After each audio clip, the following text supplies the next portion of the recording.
கொடுத்த உற்சாகமான வார்த்தைக்கு நான் நன்றி சொல்கிறேன். பயங்கர பவர்ஃபுல்லாக இருந்துச்சுங்க.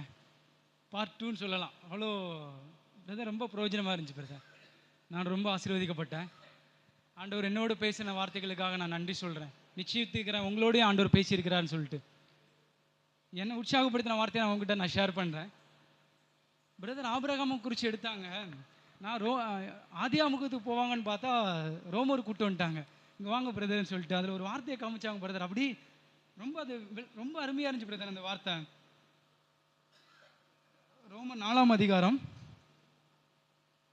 23வது வசனத்தில் அதில் சொல்லியிருக்குது, அது அவனுக்கு நீதியாக எண்ணப்பட்டது என்பது அவனுக்காக மாத்திரமல்ல நமக்காகவும் எழுதப்பட்டிருக்கிறது. அப்படி நான் பார்க்கும்போது எனக்காகவும் அது எழுதப்பட்டிருக்கிறது, உங்களுக்காகவும் அது எழுதப்பட்டிருக்குது. என்ன எழுதப்பட்டிருக்குன்னு கேட்டிங்கன்னா, ஆபிரகாமை போல் நீங்கள் என்ன பண்ண முடியும்? விசுவாசம் உள்ளவர்களாக இருக்க முடியும். ஆபிரகாம் தேவன் சொல்லாததை அவர் விசுவாசிக்கலை, அவர் தேவன் சொன்னதை தான் அவர் விசுவாசித்தார். ஸோ அதே போல் நம்மளும் ஆபிரகாமுடைய நம்ம குமாரலாக இருக்கிறோம்ல. தேவன் நமக்கு இப்போ என்ன சொல்லியிருக்கிறாரு? ஆபிரகாம் சொன்னதை தான் நமக்கு சொல்லியிருக்கிறாரா? ரோமர் 6:14 தேவன் நமக்கு வாக்குத்தத்தம் பண்ணினது. அதுக்கு அடுத்த அதிகாரம் ரோமர் 6:14, நீங்கள் நியாயப்பிரமாணத்திற்கு கீழ்ப்பட்டிராமல் கிருபைக்கு கீழ்ப்பட்டிருக்கிறபடியால் பாவம் உங்களை மேற்கொள்ள மாட்டாது. இந்த வார்த்தையை நம்ம எப்படி விசுவாசிக்கிறோம்? ஆபிரகாம் அவருக்கு சொன்ன வார்த்தையை அவர் என்ன பண்ணாரு? விசுவாசிச்சாரு. அது அவருக்கு என்னதான் எண்ணப்பட்டது? நீதியாக எண்ணப்பட்டது. அதே போல தான் பிரதர் உங்களுக்கு எழுதியிருக்குதுன்னு சொல்லியிருக்குது. உங்களுக்கும் நீதியாக எண்ணப்பட முடியும்னா இந்த வார்த்தையை நீங்கள் என்ன பண்ணணும்? விசுவாசிக்கணும். என்னை உற்சாகப்படுத்தின என்ன வார்த்தை தெரியுமா? நம்மளுடைய விசுவாசம் பார்த்தீங்கன்னா அப்படி சோதிக்கப்படணும். அழிந்து போகிற முதல்ல ஆரம்பித்தாங்க, அழிந்து போகிற பொன் அக்கினியினால் சோதிக்கப்படுகிறது போல நம்மளுடைய விசுவாசம் சோதிக்கப்படுறதுக்கு நம்ம எப்படி இருக்கிறோம்? பயங்கர பவர்ஃபுல்லான வார்த்தைங்க. ஆண்டவர்கிட்ட நான் ஒப்பு கொடுத்தேன். நிஜமாலுமே ஆண்டவரே நான் நானும் ஒரு பக்கம் மைண்டில் ஓடிட்டே இருக்குது. ஆண்டவரே நான் சோதிக்கப்படும் போதெல்லாம் விழுந்துட்டே இருக்கிறேன் ஆண்டவரேங்கும் போது உடனே பிரதனுடைய வார்த்தையில் வருது, சோதிக்கப்படும் போது நீங்கள் விழுந்து போனால் கூட வருத்தப்படாதீங்க. ஆண்டவர் உங்களுக்கு என்ன பண்ணுறாரு? நீங்கள் வீழ்ச்சியில் தான் என்ன பண்ண முடியும்? நாம் யாருங்கிறத அறிய முடியும். அது ஆபிரகாம் அதை அறிஞ்சு போனார். அது அறிந்து கொண்டது என்னன்னு கேட்டிங்கன்னா, ரோமர் 4:19 அவன் விசுவாசத்திலே பலவீனமாக இருக்கவில்லை, அவன் ஏறக்குறைய 100 வயதுள்ளவனாக இருக்கும்போது தன் சரீரம் செத்து போனதையும் சாராளுடைய கற்பம் செத்து போனதையும் எண்ணாது இருந்தான். அவருக்கு அது அவரால் நினச்சி பார்க்க முடியல.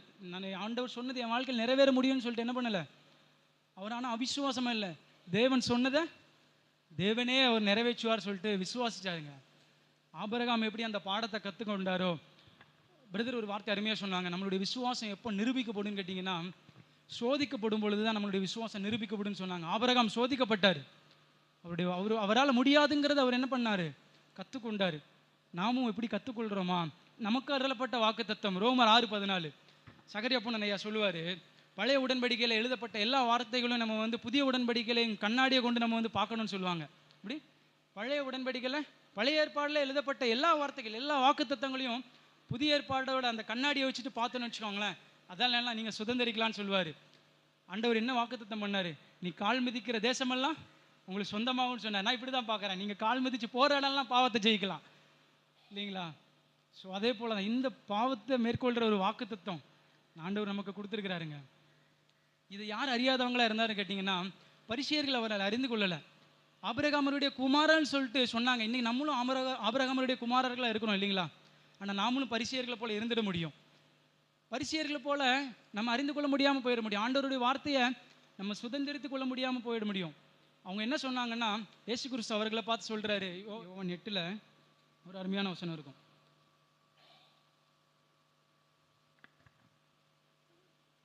சத்தியத்தையும் அறிவீர்கள், சத்தியம் உங்களை விடுதலையாக்கும்னு சொல்லிட்டு இயேசு கிறிஸ்து அவர்களுக்கு சொல்லும்போது, அவர்கள் விடுதலையாக்குற ஒரு வாழ்க்கை இயேசு கிறிஸ்து நீங்கள் விடுதலையாகணும்னு ஒரு நல்ல நோக்கத்தில் அவங்களுக்கு சொல்கிறாரு.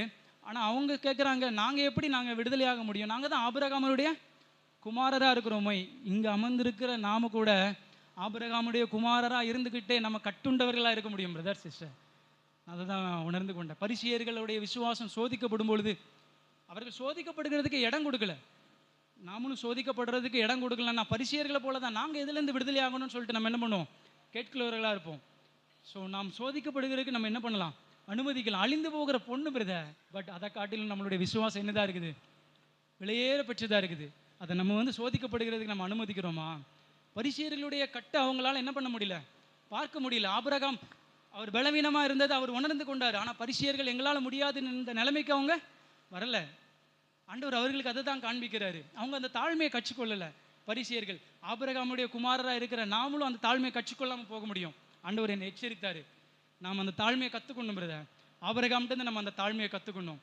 அந்த ஒரு வார்த்தை சொன்னாங்க, பழைய உடன்படி பழைய ஏற்பாடில் ஒரு வார்த்தை இருந்துச்சு, வார்த்தையினால் சொன்னதை கரத்தினால என்ன பண்ணுவார், நிறைவேற்றுவார். அவர் கரத்தினால நம்ம நிறைவேற்றினோம். நம்ம என்ன பண்ணணும், நம்ம தாழ்மை உள்ளவர்களாக இருக்கணும், விசுவாசிக்கணும். விசுவாசம் வெறுமனையாக வருமானு கேட்டிங்கன்னா, ஆபிரகாமை போல் நம்ம தாழ்மையாக இல்லாத வரைக்கும் என்ன பண்ண முடியாது, விசுவாசம் நமக்கு இருக்காது. ஒரு விஷயம் மட்டும் நான் சொல்கிறேன், எப்படி நம்ம தாழ்மை உள்ளவர்களாக நம்ம மாற முடியும் தெரியுமா? நான் உண்மையாலுமே ஆண்டவர் என்ன இந்த வார்த்தையின் மூலம் என்ன ஆசீர்வதிச்சாங்க பிரதர் சிஸ்டர். ஆண்டவரே, நான் எந்த அளவுக்கு நான் தாழ்மை உள்ளவனா இருக்கணும்னு கேட்டிங்கன்னா, ஒரு வசனம் இருக்குது சிஸ்டர், நான் காமிக்கிறேன். மத்தேயுல ஆண்டவர் இங்கே வந்திருக்கிற ஒவ்வொருவரையும் எப்படி ரொம்ப அதிகமாக நேசிக்கிறாங்க. நான் விசுவாசிக்கிறேன், உங்களை அதிகமாக நேசிக்கிறாங்க. நீங்கள் இந்த சத்தியத்தை கேட்டுட்டு இருக்கிறீங்களா? உங்களை அதிகமாக நேசிக்கிறாங்க பிரதர் சிஸ்டர். ஏன் தெரியுமா? நீங்கள் அவர் உங்களை நேசிக்கிறதுக்கு ஒரே ஒரு அடையாளம் என்ன தெரியுமா?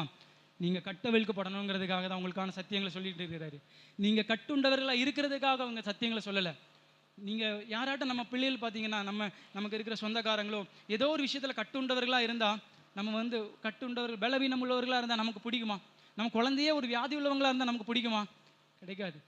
பிடிக்காது இல்லைங்களா?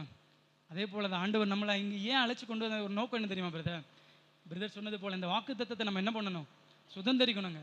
ஆபிரகாம் சுதந்திரிச்சிட்டார், அவர் நீதியாக என்னப்பட்டுடுச்சு. அதே தான் உங்களுக்கு எழுதப்பட்டிருக்குது. நம்மளை குறித்து நம்மளுடைய நிலைமை என்ன?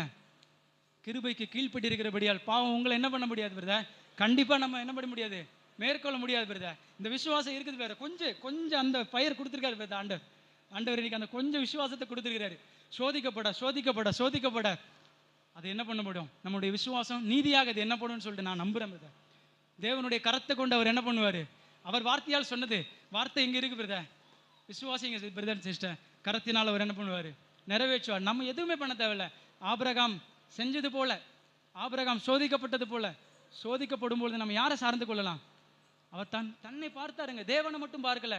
தன்னுடைய சரீரம் செத்து போனதை உணர்ந்தார், தன் மனைவியினுடைய கற்பம் இல்லை அது உணர்ந்தார். ஸோ நாம் சோதிக்கப்படும் பொழுது நான் ஒன்னே ஒரு விஷயத்தை கற்றுக்கொண்டேங்க. சோதிக்கப்படும் பொழுது தேவன் எனக்கு சோதனை அனுமதிக்கிறாருங்கிறத நான் அறிந்து கொள்கிறேன், நல்லது.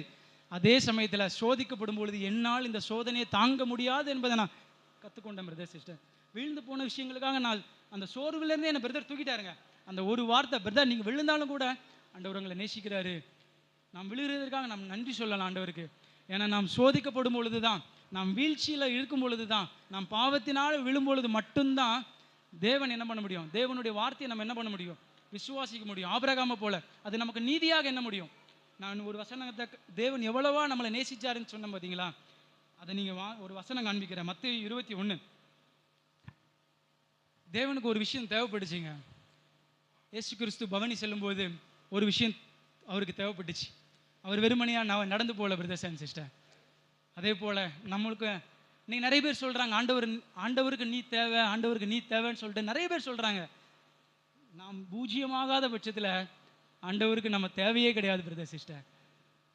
நாம் பயனற்றவர்கள்ங்கிற ஒரு நிலைமைக்கு வராத வரைக்கும் ஆண்டவருக்கு நாம் பயன்படவே மாட்டோங்கிற ஒரு தெளிவான சத்தியத்தை பிரதர் எனக்கு சொன்னாங்க. நான் உணர்ந்து கொண்டது எப்படி தெரியுமா, ஆண்டவர் என்ன எந்த அளவாக நேசிச்சாருங்கிறத நான் இந்த கழுதைகிட்டேருந்து கற்றுக்கிட்டேன் சிஸ்டர். நீங்கள் நம்ம இந்த கழுதையை போல் இருக்கிறோம். அங்கே பார்த்தீங்கன்னா ஆண்டவர் பவனிக்கு போகிறதுக்கு முன்னாடி சீஷர்கள் ஒரு வார்த்தை கட்டளையிடுறாங்க, உங்களை மாத்திரம் அவர் நேசிக்கல பிரதர் சிஸ்டர், உங்களுடைய ஃபேமிலியும் அவர் நேசிக்கிறாங்கிறத நான் காண்பிச்சு கொடுக்குறேன். அவருடைய சீஷரை பார்த்து சொல்கிறாங்க, இயேசுவானவர் சீஷரில் 2 பேரை நோக்கி, உங்களுக்கு எதிரே இருக்கிற கிராமத்துக்கு போங்கள், போன உடனே அங்கே ஒரு கழுதையும் அதனோட ஒரு குட்டியையும் கட்டி இருக்கிற காண்பீர்கள், அவைகளை அவிழ்த்து கொண்டு என்னிடத்தில் வாருங்கள் சொல்லியிருக்கிறாங்க பிரதர் சார். நீங்கள் எங்கேயோ இருந்திருக்கலாம், ஆண்டவருக்கு நீங்கள் தேவைன்னா அவர் உங்களை என்ன பண்ணுவார் பிரதர், அப்படியெல்லாம் கூட்டு வர மாட்டார். நீங்கள் முதல்ல என்ன பண்ணணும், கட்டை அவிழ்க்கப்படணும். பரிசேயர்கள் தங்களுடைய கட்டை என்ன பண்ண முடியாமல் இருந்தாங்க, அவிழ்க்கப்பட முடியாது. யாருமே இப்போ உங்க பாருங்களேன், நம்மளுடைய கையை நம்ம கை கட்டி இருக்குது, நமக்கு யாருடைய உதவி தேவை, இன்னொருத்தருடைய உதவி தேவை இல்லைங்களா? இயேசு கிறிஸ்து என்ன சொல்றாரு பரிசேயர்களை பார்த்து? சத்தியத்தை அறிவீர்கள், சத்தியம் உங்களை விடுதலையாகும்னு சொல்றாரு. நம்மளுடைய பிரதான நோக்கம் இங்கே எழுதியிருக்குது, இயேசுவே வழியும் சத்தியமும் ஜீவனும் சொல்லியிருக்குது. இயேசுவின் இடத்தில் மட்டும்தான் என்ன பண்ணிருக்குது? விடுதலை இருக்குது. விடுதலையான வாழ்க்கை தாங்க வாக்குத்தத்தத்தை சுதந்திரிக்கிற வாழ்க்கை. இதை தான் பரிசேயர்கள் ஆண்டவர் சொன்னார். அவங்களால அதை விசுவாசிக்க முடியல. அவர் தங்களுடைய நிலைமையை அவங்களால அறிந்து கொள்ள முடியல. தங்களுடைய கைகள் கட்டியிருக்கிறது அவங்க என்ன பண்ண முடியல, அறிந்து கொள்ள முடியாதவங்களா இருந்தாங்க. அதனால தான் நாங்கள் யாருக்கு அடிமைகளாக இருந்தோம்? நாங்கள் ஆபிரகாமுடைய குமாரர்களாக சொல்கிறாங்க. இயேசு கிறிஸ்து அவங்கள பார்த்து தான் சொல்கிறாரு, நீங்கள் ஆபிரகாமுடைய குமாரர்கள் தான். நீங்கள் என்னதான் இருக்கிறீங்க? பாவம் செய்கிற எவனும் பாவத்துக்கு அடிமையாக இருக்கிறான். இதே போல தான் பிரதர், நான் பாவத்துக்கு அடிமையாக இருக்கிற ஒரு கழுதியாக இருந்தேன் சிஸ்டர். ஆண்டவருடைய அன்பு என்ன தெரிஞ்சு தெரியுமா? என்னை தேடி அழைச்சிச்சு. என்னை அழைச்சது மாத்திரம் இல்லாமல் என்னுடைய கட்டை விழுத்துச்சு சிஸ்டர். உங்களை மாத்திரம் கிடையாது, நான் ஆரம்பத்தில் சொன்னேன் பார்த்தீங்களா, உங்களை மாத்திரம் அவர் நேசிக்கல. அதில் ஒரு அருமையான வசனம் நாங்கள் என்ன ரொம்ப தொட்டுச்சு. அதில் சொல்லியிருக்கு பாருங்க, ஒரு கழுதையும் அதனோட கூட இருக்கிற ஒரு குட்டியையும் என்ன பண்ணுவீங்க? ஏன் அங்கே கழுதையும் மட்டும்தானே அவருக்கு தேவை, கழுதை குட்டியை ஏன் கூப்பிடுறாரு? உங்களை மட்டும் தேவை கிடையாது பிரதர் சிஸ்டர், உங்களோட ஃபேமிலியை ஆண்டவர் நேசிக்கிறாரு. நீங்கள் மாத்திரத்தில் ரட்சிக்கப்பட்டால் போதாது, உங்களுடைய ஃபேமிலியும் அவர் என்ன பண்ணுவார்? அவர் அவிழ்க்கிறதுக்கு ஆசைப்படுகிறவராக இருக்கிறாரு. முதலாவது நீங்கள் அவிழ்க்கப்படணும். முதலாவது நீங்கள் இந்த வாக்குத்தத்தத்தை என்ன பண்ணணும்? சுதந்திரிக்கணும். அதுக்கப்புறம் யார்? அந்த குட்டியும் கூப்பிடுறாரு பிரதர். நான் அப்படி தான் உடனே ஆண்டவர் என்னை எந்த அளவாக நேசிச்சாருன்னு கேட்டிங்கன்னா, எங்கேயோ கட்டப்பட்டு இருந்தேன், எங்கேயோ பாவமாகிய கயிற்றுல கட்டப்பட்டிருந்தேனா என் ஆண்டவர் என்ன சொல்கிறாரு? ஆண்டவருடைய வார்த்தையை கொடுக்குறாரு. சீஷர்களை அனுப்புறதுக்கு நான் எப்படி பார்க்குறேன்னா, ஆண்டவருடைய வார்த்தையை கொடுக்குறாரு பிரதர். எங்கேயோ இருக்கிறவன் நம்மளை ஆண்டவருடைய வார்த்தையை கொடுத்து போங்க. ஆண்டவருடைய வார்த்தை வெறுமனையாக வராதுங்க பிரதர், வெறுமனையாக வரல. அங்கே கட்டப்பட்டிருக்கிற ஒரு கழுதையை காண்பீர்கள். நான் தான் பிரதர், நம்ம தான் பிரதர். அது நேர்மையாக இருக்கிறோமா? நம்ம கழுதையை போல இருக்கிறோமா? பரிசேயர்கள் அதை உணர்ந்து கொள்ளாதவங்களா இருந்தாங்க. நாம் கழுதையை போல இருக்கிறோமா? இதுதான் பிரதர் தாழ்மை. நாம் கட்டப்பட்டிருக்கிற ஒரு நிலைமையில் இருக்கிறோம். அந்த கழுதைக்கு அந்த வீட்டுக்காரர் எவ்வளோ கொடுமை பண்ணாருன்னு என்ன தெரியல, ஆனால் அது கட்டப்பட்டிருந்துச்சு. ஆண்டவர் சொல்கிறாரு, அந்த கட்டப்பட்ட கழுதை என்ன பண்ணுவாங்க? அவிழ்த்து உண்டு வாங்கன்னு சொல்கிறாங்க. நாம் அவிழ்க்கப்பட்டிருக்கிறோமாங்க? இதுதாங்க உண்மையான ஒரு விடுதலையான ஒரு வாழ்க்கை. நாம் அவிழ்க்கப்பட்ட ஒரு நிலைமைக்கு வந்திருக்கிறோமா? பாவத்தை மேற்கொண்ட வாழ்க்கை பிரதர், கவலைப்படாதீங்க. உங்களை தேடி ஆண்டவருடைய வார்த்தை வரும் பிரதர். எங்கே இருந்தாலும் பரவாயில்ல, நிச்சயமாக வரும். ஆண்டவருடைய எப்படிப்பட்ட முடிச்சா இருந்தாலும் பரவாயில்ல, அவிழ்க்கிறதுக்கு 2 சீஷர் வருவாங்க பிரதர், நிச்சயமாக வருவாங்க பிரதர். உங்களை தேடி ஆண்டவருடைய வார்த்தை வரும். நான் விசுவாசித்தேன். ஆண்டவருடைய வார்த்தை இன்னைக்கு பயங்கரமாக வெள்ளமையாக வெளிப்பட்டுச்சு. நான் உணர்ந்தேன், நம்மளை நோக்கி வந்துச்சு. கட்ட அவிழ்த்தார் பிரதர். எப்படிப்பட்ட முடிச்சு, எத்தனை வருடம் முடிச்சியா கூட இருக்கட்டு, அந்த கழுது எத்தனை வருடம் கட்டப்பட்டுருச்சுன்னு தெரியல. அதே போல் நாம் எத்தனை வருடம் கட்டப்பட்ட எவ்வளோ பெரிய பாவமாக இருந்தாலும் பரவாயில்ல, குமாரன் உங்களை விடுதலை ஆக்கினால் நீங்கள் மெய்யாகவே என்ன பண்ணுவீங்க? விடுதலை ஆவீர்கள். இப்படிப்பட்ட ஒரு சுதந்திரத்தை நம்ம அனுபவிக்கணும் பிரதர். அந்த கழுதை அவிழ்க்கப்பட்டது மாத்திரமா இல்லாமல் அந்த கழுதை ஆண்டவர் பயன்படுத்தினார். அந்த கழுதை ஆண்டவர் என்ன பண்ணாருங்க? பயன்படுத்தினாருங்க. அது அப்படியே வந்துச்சு. அந்த கழுதை வந்துச்சு. கழுதை யாரு கூட கூட்டு வந்துச்சு? கழுதை குட்டியும் கூட்டு வந்துச்சு. நீங்கள் அதை பார்த்தீங்கன்னா அதில் மரியின் மேலும் ஆண்டவர் அதை பயன்படுத்தியிருப்பார். கழுதையின் மேலே அவர் ஏறினார். கழுதை குட்டியின் மேலே என்ன வச்சாங்க? அந்த ஒரு பொதிய துணிக்கி வச்சிருக்கலாம். என்ன அருமையான ஆண்டவருங்க, எவ்வளோ அருமையான தேவனுங்க. நம்ம எந்த அளவா நம்மளை நேசிச்சா இருக்கிறாங்க. அவருடைய அன்பு உங்களை சாய்க்கலையா? அவருடைய அன்பு உங்களை தாக்கலையா? இப்படிப்பட்ட ஆண்டவருடைய அன்புக்கு நீங்கள் சரணடைஞ்சிருங்க பிரதர். அவருடைய அன்பினால் நம்ம வெற்றி சிறக்க பண்ணிட்டோன்னு வச்சுக்கோங்களேன். நாம் பாவத்தை ஈஸியாக நம்மளுடைய வேலை என்ன தெரியுமா? நான் அங்கே கட்டப்பட்டிருந்தேன் ஆண்டவரே, கழுதையாக நான் அங்கே கட்டப்பட்டிருந்தேன். இப்போ எங்கே வந்திருக்கிறேன்? என்னுடைய கயிறு பாவத்துடைய கையில் இருந்துச்சு. இப்போ என்னுடைய கயிறு யார் கையில் இருந்துச்சு? ஆண்டவருடைய கையில் வந்துருச்சு. ஆண்டவர் எனக்கு ராஜாவாக இருக்கிறார். அதில் சொல்லியிருக்குது, இதோ உன்னுடைய ராஜா உனக்கு மேலே இருக்கிறான். என்ன அருமையான வார்த்தை பிரதர். ஐயோ ஐயோ ஆண்டவரே, எவ்வளோ நன்றி ஆண்டவரே. நீங்கள் என்னுடைய யார்? என்னுடைய ராஜாவாக இருக்கிறீங்கப்பா, உமக்கு நன்றி ஆண்டவரே. அவருடைய அன்பு என்னை தொட்டுச்சு பிரதர். இப்படிப்பட்ட அன்பினால் நீங்கள் நிரப்பப்படுறீங்களா? பரிசுத்தாவினால் நீங்கள் நிரப்பப்பட்டீங்கன்னு அர்த்தம் பிரதர். இப்படிப்பட்ட கயிற்றிலிருந்து நீங்கள் அவுக்கப்படுறீங்களா? நீங்கள் பரிசுத்தாவினால் நடத்தப்படுறதுக்கு ஒரு சாட்சி பிரதர். இதுதான் சுதந்திரவாளியாக இருக்கிறாங்க பரிசேயர்கள். ஆண்டவர் அதை தான் அழைச்சாரு, நீங்கள் சுதந்திரவாளிகளாக இருக்கணும்னு சொன்னார். அவங்க என்னென்னா சுதந்திரவாளிகளாக இல்லை, அவங்க வெறும் அடிமைகளாக இருக்கிறதுக்கு ஆசைப்பட்டாங்க. அடிமைகளாக இருக்கிற வரைக்கும் நம்ம ஆண்டவருடைய வார்த்தையை என்ன பண்ண முடியாது? சுதந்திரிக்க முடியாது. அடிமைகளாக இருக்கிற வரைக்கும் நம்ம வாக்குத்தத்தம் பண்ணப்பட்டதை நாம் சுதந்திரிக்கவே முடியாது பிரதர். நாம் நிச்சயத்து கொள்ளலாம், ஆண்டவர் உங்களை நோக்கி வந்துட்டு தான் இருக்கிறார். அவிழ்க்கிறதுக்கு நம்மளுடைய வாழ்க்கையை விட்டு கொடுங்க. அவர் நம்மளுடைய முடிச்சு அவுக்கிறதுக்கு நம்ம என்ன பண்ணணும்? ஆண்டவரை நீங்கள் என்ன அவுத்து விடுங்கப்பா. ஆண்டவருடைய வார்த்தை அடிக்கடி நமக்கு வந்துட்டு தான் சுற்றி இருக்குது. நாம் அந்த முடிச்சுகளெல்லாம் நம்ம நம்மளுடைய வாழ்க்கையில் எவ்வளோ முடிச்சுகள் போட்டிருக்கலாம், எவ்வளோ முடிச்சுகள் நாமளே நம்ம முடிச்சு வச்சிருக்கலாம். ஸோ ஆண்டவர்கிட்ட நம்ம அனுமதிங்க, ஆண்டவருடைய வார்த்தைக்கு அனுமதிங்க. அவர் அவிழ்ப்பாருங்க. நீங்கள் கழுதியாக நில்லுங்க, பயன்படாத ஒரு பாத்திரமாக நில்லுங்க. ஆண்டவர் உங்களை அவிழ்த்துட்டு வந்து அவருக்காக அவர் கொண்டு வருவார். கொண்டு வந்தது மாத்திரம் இல்லாமல் அவர் நமக்கு ராஜாவாக இருப்பார் சிஸ்டர். அந்த கயிறு மூளையில் கட்டப்பட்டிருந்த ஒரு கயிறு யாரோ ஒருத்தருடைய வீட்டில் அவர் சொல்கிறாரு பிரதர், அந்த ஒரு வார்த்தை சொல்கிறாரு. அந்த கழுதையை பார்த்து சீஷருக்கு சொல்லி அனுப்புகிறாங்க சிஸ்டர்.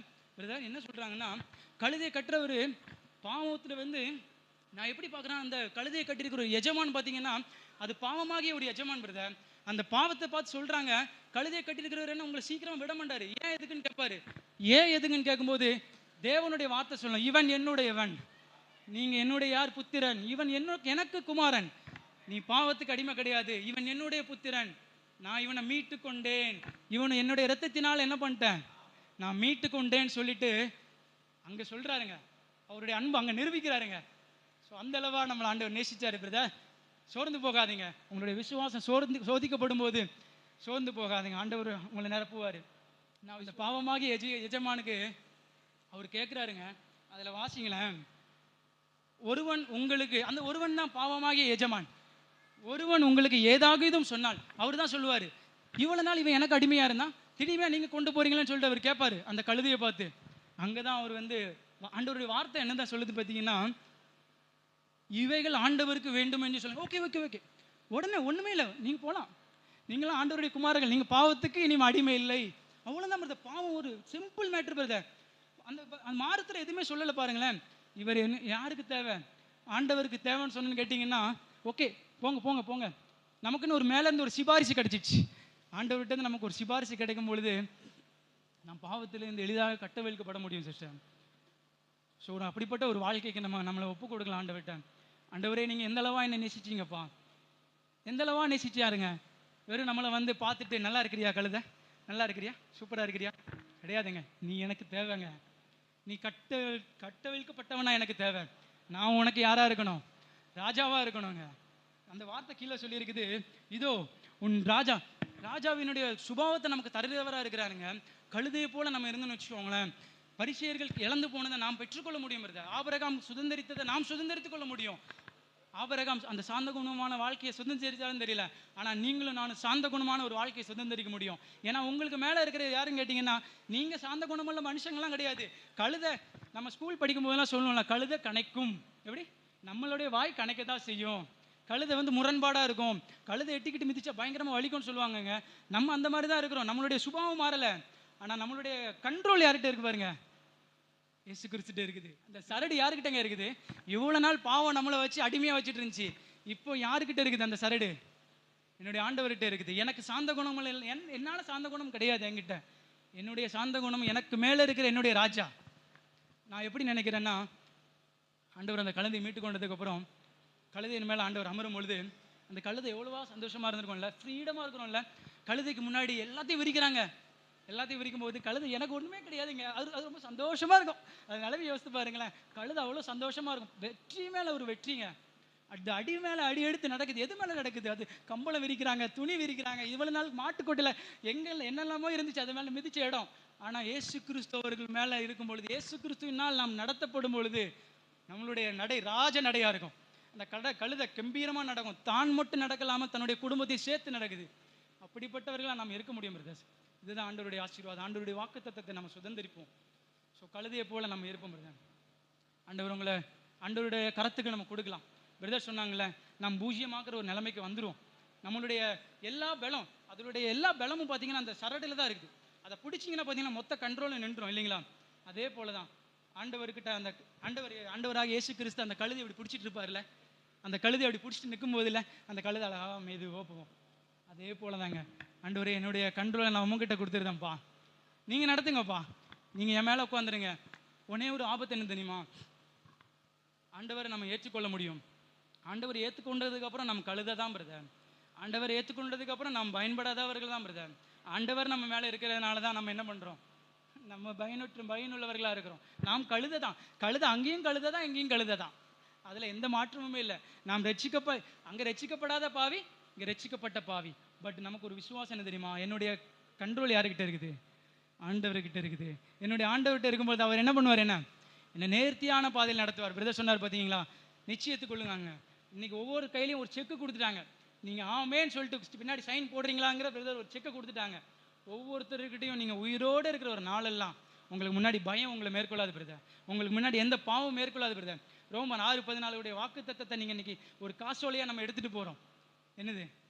கிருபைக்கு கீழ்ப்பட்டு இருக்கிறபடியால் பாவம் உங்களை மேற்கொள்ள மாட்டாது பிரதர். நாம் தாழ்மையாக இருந்தனா நமக்கு ஆண்டவர் என்ன பண்ணுவார்? நம்ம கிருபையை தருவார். ஸோ இப்படிப்பட்ட ஒரு பரிசுத்தாவினால் நம்ம நிரப்பப்படுவோம். ஆண்டவர்கிட்ட நம்மளை கொடுத்துடலாங்க. ஆண்டவரே நாங்கள் எங்கள் எல்லாரும் நம்ம எல்லாருமே பலத்தையும் இங்கே கொடுத்துடலாம், ஆண்டவர்கிட்ட கொடுத்துடலாம்.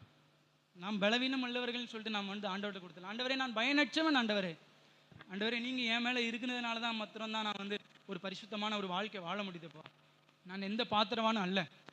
ஸோ இப்படிப்பட்ட ஒரு மேலான வாழ்க்கைக்கு ஆண்டவர் நன்றி சொல்லுங்கள். நான் நன்றி உள்ளவனாக இருக்கிறேன். பரிசுத்தாவினருக்கு நம்ம ஒப்பு கொடுக்கலாம். ஆண்டவர் அப்போ சொன்னது தான் ஃபஸ்ட்டு செக்ஷனில் சொன்னாங்களே, பார்ட் 1, வார்த்தையினால் சொன்னதை தேவனுடைய கரத்தினால் அவர் நிறைவேற்றுவார். நம்மளால் நிறைவேற்ற முடியாது பிரதர். ஆண்டவருடைய கட்டளைகள் அது பாரமானவைகள் அல்ல. மத்தேயுல 5, 6, 7 இந்த வாழ்க்கையில் நம்மளால் வாழ முடியும் பிரதர். ரொம்ப எளிமையானது. ஆண்டவர் நம்ம மேலே இருந்து அமர்ந்தால், ஆண்டவரை நம்ம சுமந்து கொண்டு போந்தால் மேன்மையான வாழ்க்கை பிரதர். இதை நான் ரொம்ப நன்றி சொல்கிறேன் பிரதர். ஏன்னா நான் ரொம்ப ஆசீர்வதிக்கப்பட்டேன். செகண்ட் செக்ஷனில் நான் ரொம்ப ஆண்டவருடைய வார்த்தையினால் தொடப்பட்டேன். ஒரு நாள் கூட நான் பயப்படாத ஒரு வாழ்க்கை வாழ முடியுங்க. நம்ம இந்த புதிய உடன்படிக்கையின் ஜனங்களாக இருக்கிற நம்ம, சீஷர்களாக இருக்கிற நம்ம, ஆபிரகாமுடைய குமாரராக இருக்கிற நம்ம, அதில் சொல்லிருந்துச்சுல ரோமரில், அவருக்கு மாத்திரம் அங்கே சொல்லப்படலை, அவருக்காக எழுதப்படலை, நமக்காகவும் எழுதப்பட்டிருக்குதுங்க. இதில் இருக்கிற ஒவ்வொரு வார்த்தைகளும் நமக்காகவும் எழுதப்பட்டிருக்குதுங்க. நம்ம அதை விசுவாசிக்கலாம். கடைசி அந்த வசனத்தை வாசிக்கலாம். அவருக்கா 4:24 நம்முடைய கர்த்தராகிய இயேசுவை மரித்தோரிலிருந்து எழுப்பினவரை விசுவாசிக்கிற நமக்கும் அப்படியே எண்ணப்படும். அவர் நம்முடைய பாவங்களுக்காக ஒப்பு கொடுக்கப்பட்டும் நாம் நீதிமான்கள் ஆக்கப்படுவதற்காக எழுப்பப்பட்டும் இருக்கிறார். அவருடைய மரணமும் உயிர்த்தெழுதலும் மிக விலையேற பெற்றதுங்க. ஆண்டவர் நமக்காக தாங்க மரிச்சாரு, நமக்காக தான் அவர் எழுப்பப்பட்டார். ஸோ அப்படிப்பட்ட ஆண்டவரை நம்ம தெய்வமாக கொண்டிருக்கிற ஜனம் பாக்கியம் உள்ளது பிரதர். இயேசு கிறிஸ்துவை தெய்வமாக கொண்ட ஜனம் பாக்கியம் உள்ளதுங்க. இந்த பாக்கியத்தை நிறைய பேர் அவங்க இழந்திருக்கிறாங்க, நம்ம அறிந்திருக்கிறோம். பட் சுதந்திரவாளிகளாக இருக்கிறோமா? ஆபிரகாமுடைய குமாரராக இருக்கிறோமா? குமாரன் மாத்திரம்தான் அந்த வாக்கு தத்துவத்துக்கு என்ன பண்ண முடியும்? சுதந்திரவாளியாக இருக்க முடியும். நீங்கள் சொன்ன ஒவ்வொரு வாக்கு தத்துவங்களையும் நம்ம சுதந்திரிக்கணும்னா நாம் குமாரர்களாக இருப்போம் பிரதான். ஆண்டவர் நம்ம அவருடைய குமாரராக நம்மளை ஏற்படுத்தியதுக்காக நன்றி சொல்லுவோம். பரிசுத்த ஆவியினருக்கு நம்மளை ஒப்பு கொடுப்போங்க. ஆண்டவர் நம்மளை ஆசீர்வதிப்பாராக. ஆமென்.